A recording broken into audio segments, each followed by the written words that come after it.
Je suis Mathilde, cofondatrice de Désiré. C'est un fleuriste éco-responsable. On a 4 boutiques dans Paris et on a une particularité, c'est qu'on travaille que des fleurs locales et de saison.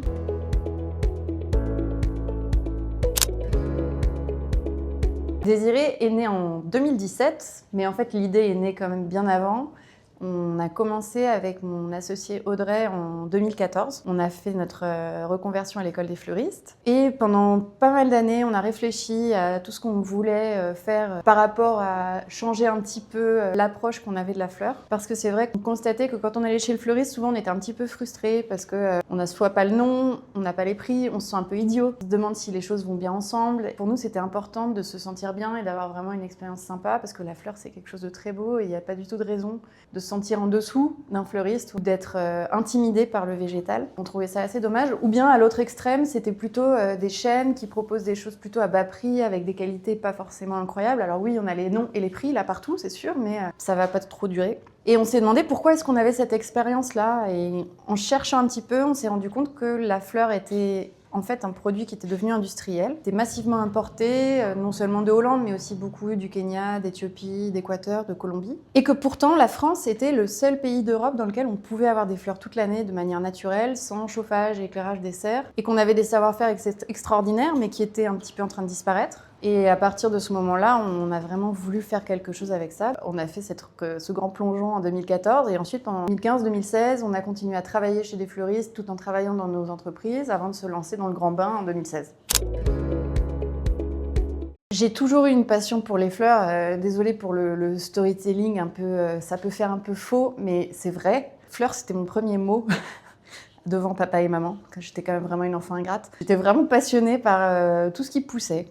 J'ai toujours aimé faire pousser des trucs. Bon, j'ai grandi dans un HLM à Paris, donc dans un milieu vraiment très très urbain. Et puis quand j'ai eu une dizaine d'années, mes parents ont commencé à retaper une petite maison à 1 heure au sud de Paris. Et donc, comme ils voyaient que j'étais très intéressée par le jardin, ils m'ont donné une petite parcelle à m'occuper, quoi. En gros, c'était un peu fais ton truc et fiche-nous la paix. Donc, j'ai toujours baigné là-dedans, j'ai toujours adoré ça, mais sans jamais oser franchir le pas. Alors, personne ne s'appelle Désiré chez Désiré, mais avec Audrey, on dit toujours que c'est parce qu'on l'a beaucoup voulu. On ne voulait pas forcément un prénom vintage, on voulait quelque chose qui évoque pas forcément quelqu'un à quelqu'un. Ni une grand-mère. Puis c'est vrai que c'est quelque chose qu'on s'est autorisé à faire quand on avait 30 ans toutes les deux. On s'est lancé, là on va aller sur 40 ans toutes les deux aussi dans les années qui viennent. Enfin, Audrey dans un mois, moi dans un an. Et on a passé toute notre décennie dans les fleurs. Et vraiment c'est quelque chose qu'on voulait, être indépendante, créer de l'emploi, être dans un métier créatif. Donc voilà, on l'a beaucoup voulu. Ça s'appelle Désiré. Ce qui distingue Désiré d'un fleuriste plus traditionnel, ça va être l'assortiment. Vous ne voyez pas de rose, vous ne voyez pas de lys. Alors des lys, on pourrait en avoir, c'est le début de la saison dans le Var. La rose, on travaille que de la rose d'Île-de-France chez un producteur qui va démarrer plutôt dans un mois. Donc nous, on n'a pas du tout le même assortiment d'un moment ou l'autre de l'année. Quand on travaille chez des fleuristes traditionnels, et on l'a fait nous-mêmes, la plupart du temps, toute l'année, vous allez avoir un assortiment très fixe, avec toujours les mêmes références qui vont revenir, comme chez un primeur traditionnel, où vous avez toute l'année la courgette, la tomate. Là, c'est exactement la même chose, parce que c'est des fleurs qui sont désaisonnalisées chez les fleuristes traditionnels, qui vont être produites soit en Hollande sous serre chauffée et éclairée, donc on va simuler un été perpétuel en chauffant et en éclairant les serres, soit parce que c'est produit dans ces pays sous l'équateur, Kenya, Éthiopie, Équateur, Colombie, où le soleil se lève à 6 heures, se couche à 18 h, le soleil est au zénith et donc ça simule pour les plantes un été perpétuel. Et donc si vous plantez un rosier au Kenya, par exemple, très naturellement, il va faire des fleurs toute l'année. Là, pour le coup, on n'a pas besoin de chauffer et d'éclairer des serres. Pour ça, d'ailleurs, que beaucoup de Hollandais se sont installés pour produire des fleurs dans ces pays-là. Donc c'est pratique pour eux, ça coûte moins cher, ça coûte aussi moins cher en main-d'œuvre. Et c'est ce qui fait que chez beaucoup de fleuristes traditionnels, vous avez toute l'année les mêmes fleurs. Nous, on change de saison. Ce qui est assez génial parce qu'on est tellement heureuse de redécouvrir des nouvelles fleurs. Donc là, c'est la saison du lilas. Ça va durer 2 semaines. Donc là, je baigne dedans. Vous n'avez pas l'odeur, mais c'est vraiment très sympa. On a les premiers pois de senteur aussi qui sont là. La saison va durer jusqu'à mi-juin. Donc tout ça, c'est des fleurs d'Île-de-France. Et on a les dernières tulipes, celles-ci qui viennent de Vitry-sur-Seine. Et la saison des tulipes se termine, croise un petit peu celle des pivoines qui démarre. Donc voilà, nous on a vraiment des fleurs de saison. On aime la couleur, comme vous voyez. C'est vrai qu'il y a quelques fleuristes traditionnels qui vont rester beaucoup sur des blancs, des roses. Nous on aime beaucoup les choses vives. Et la dernière chose qui nous distingue, c'est qu'on vend les fleurs à l'unité. C'est vraiment un parti pris très fort chez nous. Vous n'êtes jamais obligé d'acheter une boîte de 10 parce qu'on considère que même si vous avez 1,50 € ou 2 €, vous avez le droit d'avoir une fleur et de l'avoir chez vous. Et qu'on aime tellement nos fleurs qu'on aime bien qu'elles soient vues de manière individuelle. Et donc, on n'a pas besoin de se faire des bouquets énormes. Avec 10 €, on peut tout à fait faire quelque chose de déjà très sympa avec un joli emballage et on n'a pas besoin de dépenser des fortunes pour les fleurs. On a 2 voies ou même 3 voies d'approvisionnement. On a certains producteurs avec qui on va travailler en direct et qui nous livrent à vélo. Par exemple, Félix à Ferme Florale Urbaine à Vitry-sur-Seine. Donc lui, il travaille toute l'année parce qu'il y a toute la partie planification en hiver. Mais la ferme produit entre mars et octobre-novembre. On a aussi Alage en Ile-de-France avec qui on travaille, qui est un projet en insertion, qui va fournir des fleurs surtout sur notre boutique du 19e à Laumières. Donc ça, c'est des producteurs qu'on a en direct. On a ensuite nos producteurs d'Île-de-France et du Var dont la marchandise va arriver à Rungis. Ça ne veut pas dire qu'on achète via des grossistes, mais c'est simplement cette place de rendez-vous où nos producteurs vont venir pour vendre leur marchandise. Pour le Var, on passe par un grossiste qui nous fait venir cette marchandise, mais on a cette particularité de se déplacer beaucoup. D'ailleurs, je descends dans le Var avec notre adjointe lundi, mardi. On va voir nos producteurs de pivoine, on va voir nos grossistes. Et on essaie d'aller toujours à la source, même si on a des intermédiaires qui s'occupent de transporter pour nous, de connaître les producteurs, de connaître les variétés. Et le dernier circuit d'approvisionnement, c'est notre propre production, en partenariat avec une ferme florale qui s'appelle Les Fleurs de Sonchamp, qui est basée à Sonchamp, dans les Yvelines. Dans cette ferme, on produit des variétés qu'on a sélectionnées avec Massami qui est productrice. On a investi dans cette ferme et elle produit des variétés qui ont été sélectionnées ensemble. Cette année, la production démarre un petit peu tard parce qu'on avait encore des investissements à faire de structuration de la ferme, notamment en irrigation. Donc les premières fleurs arriveront au mois de juin jusqu'à octobre-novembre. Et puis chaque année, la ferme va prendre en ampleur. On est encore dans les débuts. Mais il faut entre 3 et 5 ans pour qu'une ferme florale soit en pleine puissance de production.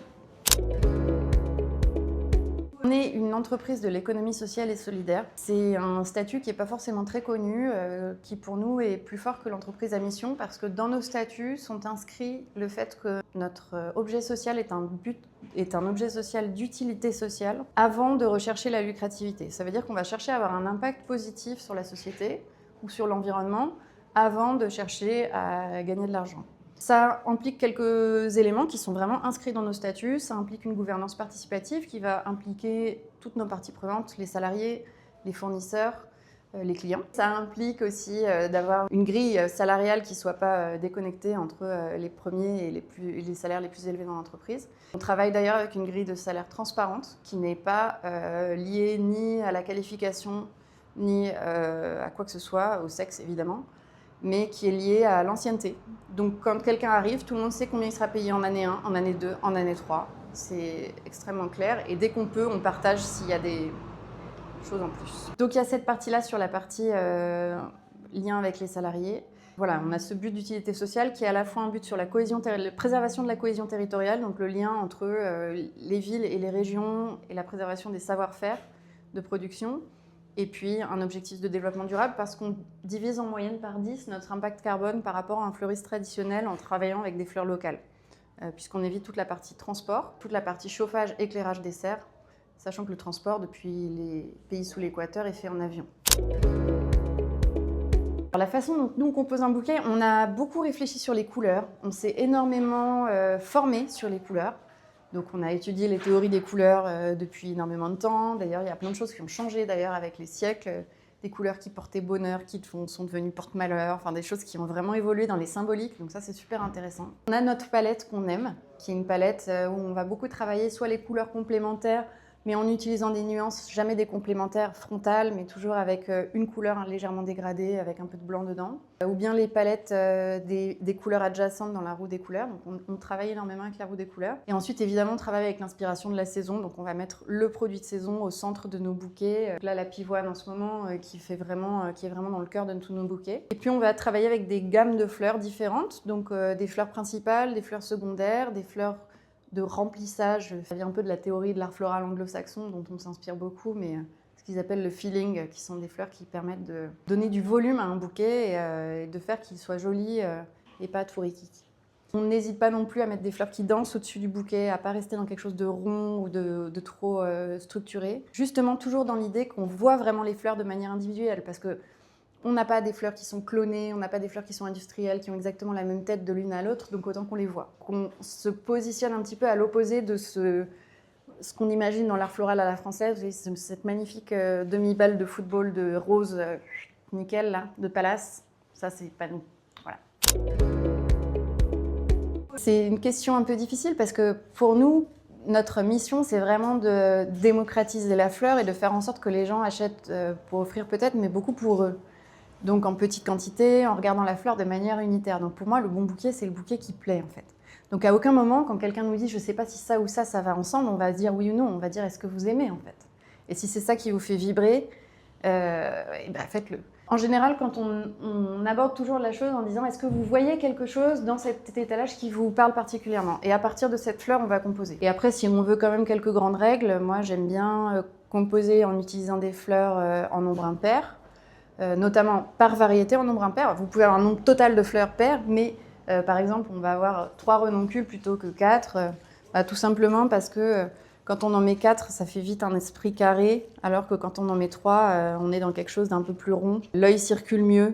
On aime bien avoir quelque chose d'un peu spiral, un peu circulaire. En général, on va essayer de ne pas monter au-dessus de 4-5 variétés par bouquet pour que ça reste clair et qu'on comprenne ce qui se passe. Mettre les fleurs en nombre impair et varier les tailles de fleurs, d'avoir une fleur principale et puis des fleurs secondaires qui vont avoir ce rôle soit pour apporter de la légèreté, soit pour apporter au contraire de la tenue à la base du bouquet.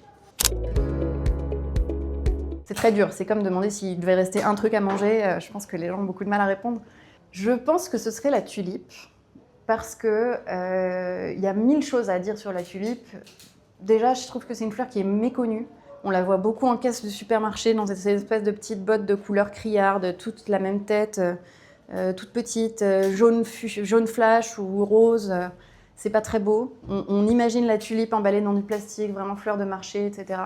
C'est une fleur qui a été beaucoup dévoyée parce qu'elle a été énormément exploitée et donc on a des productions pas très intéressantes dans beaucoup d'endroits. Donc quand j'ai commencé à travailler vraiment les fleurs, la tulipe n'était pas du tout un truc qui m'intéressait. Et il se trouve que quand on découvre les variétés qu'on peut avoir, là ça c'est des tulipes de Félix, mais des variétés comme ça, un petit peu découpées, flammées, en fait il y a un nombre de variétés absolument extraordinaires. Le deuxième truc que j'adore, c'est qu'elle pousse et elle change de tête énormément en vase. Donc là on peut avoir du mal à le croire, mais là elle fait cette taille-là. Mais il est probable que dans 3 jours, elle fasse cette taille-là et que vraiment le bouton est énormément grossi.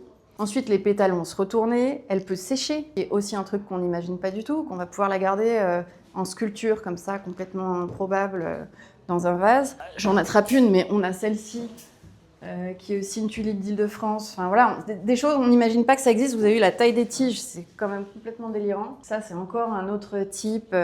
On a vraiment des variétés qui sont extrêmement différentes et qui évoluent énormément. Et le dernier truc que je trouve intéressant, c'est l'histoire de la tulipe, parce que la tulipe, c'est en fait la première bulle spéculative dans l'histoire, puisque à la fin du XVIe siècle en Hollande, il y a eu des bulbes de tulipes qui ont évolué avec une espèce de petite moisissure dans le bulbe qui donnait un côté flammé. C'est vraiment les tulipes des tableaux flamands, avec les rayures un peu flammes jaunes et rouges. Le prix de ces bulbes s'est complètement envolé. Il y a des producteurs qui ont réussi à les hybrider pour faire que cette modifications génétiques reviennent tout le temps. Et ça atteint le prix de maison, enfin ça atteint il y a des gens qui se sont endettés sur plusieurs générations pour vendre ces bulles de tulipes. Donc un truc complètement dingue. Je trouve ça rigolo de se dire que la première bulle spéculative, alors que nous on essayait désespérément de fuir le capitalisme, est venue de la tulipe. Il y a plein de trucs qui me parlent dans la tulipe. Je triche parce que je dis on pourrait n'en garder qu'une, mais en vérité ça fait un nombre infini de fleurs. Et d'ailleurs ça va très bien tout seul, la tulipe. C'est très chouette d'avoir un bouquet, une botte de tulipes, c'est pas du tout quelque chose de simple parce qu'elles ont toutes évolué différemment. Pour moi, la renoncule est assez intrigante parce que en fait il y a un côté un peu infini pour le coup dans la croissance parce qu'elle peut arriver vraiment toute fermée et s'ouvrir énormément et on se demande un peu quand est-ce que ça va s'arrêter. En fin de saison, c'est beau parce que quand elle s'ouvre vraiment, on finit par voir le cœur alors qu'en début de saison, on ne le voit pas. Et après, moi, il y a un millier de fleurs qui m'intriguent parce qu'on n'y a pas accès en travaillant en local. Il y a des choses que je trouve extraordinaires chez des fleuristes traditionnels et que nous, on ne peut pas travailler parce qu'elles ne sont pas travaillées en France. Il y a la fritillère notamment qui a un petit bulbe qu'aujourd'hui, il y en a une qui s'appelle perdrix qui est carrelé un petit peu de bordeaux et de blanc. On n'imagine pas que des motifs pareils puissent exister dans la nature. Ça, on n'a pas de production en France, donc voilà, c'est une petite chose que j'aimerais bien pouvoir voir arriver un jour, mais pour le moment, on ne peut pas les travailler. Ma rencontre avec Oden, elle s'est faite il y a assez longtemps. Je crois que c'était en 2017 ou 2018. Il y avait 2 stands côte à côte au salon du Made in France. C'était au tout début. Marion était là avec sa maman. Et on s'était super bien entendus parce qu'on avait été très impressionnés par le côté abouti de leur projet, la droiture en fait de ce projet, le côté très engagé que nous on a aussi, le côté un peu sans concession sur lequel parfois on se prive de certains marchés parce qu'on ne va pas aller faire certaines choses. Travail sous contrainte que nous on aime beaucoup. Et donc on s'est sentis très proches philosophiquement dans l'approche et on a beaucoup admiré le projet dans son ensemble, les packs, les produits. Donc voilà, on les a connus à ce moment-là. Et on a évolué de manière parallèle. Oden est devenu bien plus grand, bien plus connu, a recruté énormément. C'est un projet féminin, donc on a énormément de fierté et on est très heureuse de voir des projets comme ça s'envoler. Alors, je suis quelqu'un de très frais, comme vous voyez, et donc moi, c'est le contour précieux, parce que je trouve que ce qui est super, c'est l'applicateur avec la petite bille, qui est hyper agréable. Moi, ça me détend, en fait, énormément. J'avoue que je le fais matin et soir, quand j'ai besoin de me défroisser un peu, ça me réveille, il y a le côté un peu froid de la bille, et je trouve que c'est un super effet. Alors, je triche un peu, parce que j'ai un peu des rides sur le front qui m'énervent, alors du coup, je le mets aussi par là. Mais j'adore ce produit, je le trouve hyper agréable, à la fois à appliquer, il laisse pas de film gras, il est top. Je la trouve évidemment dans les fleurs qu'on a parce que justement on travaille sous contrainte, on a des choses qu'on n'attend pas. Il y a des producteurs qui ont peu de production, du coup on ne va pas choisir les couleurs qu'on va avoir. Donc ça, tout d'un coup on a un truc qui arrive qui est improbable et ça va nous enthousiasmer. Mais je pense qu'avant toute chose, l'inspiration, je la trouve dans l'équipe. Aujourd'hui on est 18 fleuristes. C'est aussi une grande fierté. Il n'y a rien qui me réjouit plus que d'avoir des retours sur l'arrivage en disant « Ah, ça c'était super beau » ou « Ça on a adoré ». Il y a énormément d'idées qui naissent de tout ça parce que en fait, c'est 18 cerveaux créatifs qui vont tout d'un coup allier certaines fleurs dans un bouquet. Je pompe énormément d'inspiration sur les personnes avec qui je travaille. Je trouve qu'elles font des bouquets extraordinaires et je pense que c'est vraiment dans cet échange qu'on a entre nous qu'on a beaucoup d'inspiration. D'autant plus que plus le monde devient individualiste et plus on doit tout regarder sur les réseaux, qu'on se fait un peu abreuver d'images dans tous les sens, je trouve que de se recentrer sur l'humain et sur ce qu'on a sous la main, c'est reposant et très agréable. Là, on est chez Désiré à Ligre, qui a ouvert il y a 1 an. Le marché d'Aligre, c'est un marché incroyable, c'est vraiment quelque chose qui gagne à être connu. Et dans ce coin qui est vraiment un village très familial. Il y a un endroit, moi, qui me tient particulièrement à cœur, c'est un glacier qui s'appelle la Tropicale, qui est tenu par Titan. Il y a mis en place des parfums vraiment très originaux, avec beaucoup d'influences depuis le Vietnam. Et donc, on va trouver des parfums un peu fous, poivron, piment d'Espelette, beaucoup de glaces véganes, à base de lait de soja ou de lait de coco. C'est toujours un régal. Et le jour où on a trouvé cette boutique, on était frustrés avec Audrey parce qu'on a vu un contretemps de boulot, comme ça nous arrive souvent. Et on s'est dit, bon, on va se réconforter, on va aller manger une glace chez la Tropicale. Je me souviens très bien, on a pris le parfum ananas basilic thaï qui est incroyable. Et c'est en se promenant avec notre glace qu'on est tombé sur ce local et qu'on s'est dit, ah, mais il nous le faut, et que ça a fini par marcher. Alors un truc très rigolo à faire quand on habite en région parisienne, c'est de découvrir les fermes urbaines de la Sauge. La Sauge, c'est une association qui travaille pour promouvoir le végétal auprès de populations qui en sont parfois un petit peu éloignées. Eux, ils sont installés à Aubervilliers, à Bobigny, dans des quartiers politiques de la ville. Ils font beaucoup de partenariats avec des écoles, ils permettent à tout le monde de jardiner. Leur idée, c'est que tout le monde jardine 2 heures par semaine, parce que ça rend heureux. Ça fait du bien de savoir d'où vient ce qu'on mange, etc. Et truc rigolo, dans toutes leurs pépinières urbaines en Ile-de-France, ils ont des lieux où on peut faire la fête, prendre des brunchs, des cafés, etc.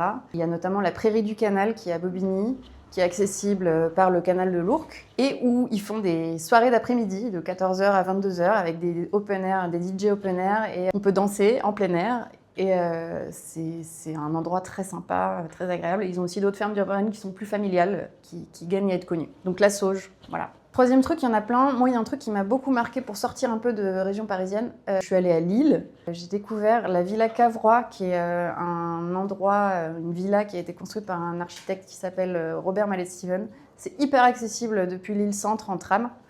Et c'est le même architecte qui a construit la Villa Noailles à Hyères. Et c'est le seul projet qu'il ait fait, cet architecte, où il a tout conçu, c'est-à-dire le bâtiment, mais aussi tout le mobilier, qui a été complètement délabré, abandonné, repris par l'État et réhabilité. Ils ont fait un travail incroyable de recherche des meubles, des tissus. Ils ont retrouvé des trucs dans des ventes aux enchères aux États-Unis. Enfin, ça a été une aventure incroyable et cet endroit est d'une beauté sublime. Et je trouve que c'est hyper enthousiasmant d'un point de vue artisanat aussi de voir tous les métiers qui ont été impliqués. Ça m'a énormément passionnée de voir tous ces corps de métiers réunis dans un seul endroit. C'est pas cher, c'est super accessible, c'est pas hyper connu, c'est vraiment dément à faire. Là, en saison de fête des mers, c'est évidemment la pivoine. Pivoine du Var, pivoine d'Île-de-France. Il y a plein de variétés en ce moment qui vont être merveilleuses. Il y a la Sarah Bernard, qui est une variété un petit peu rose pâle, un peu pompon, qui va rester très longtemps. La variété Coral Charm, qui est vraiment corail avec le cœur jaune. Il y a ma préférée à moi, qui s'appelle Festiva Maxima, qui est assez rare, qui est une pivoine blanche avec juste un pétale framboise. Qui tient très bien et qui est très très très parfumée. Donc ça, quand on a une à la maison, même une, on rentre chez soi. Bon, faut pas que son chez soi fasse 500 mètres carrés, mais si c'est pas trop grand, ça sent vraiment très bon. Et puis peut-être du poids de senteur, parce que d'avoir du parfum, je trouve ça chouette. Du parfum naturel pour sa maman, c'est bien. C'est ce que fait Oden aussi, des parfums naturels, des huiles. Merci beaucoup Mathilde. Merci à vous.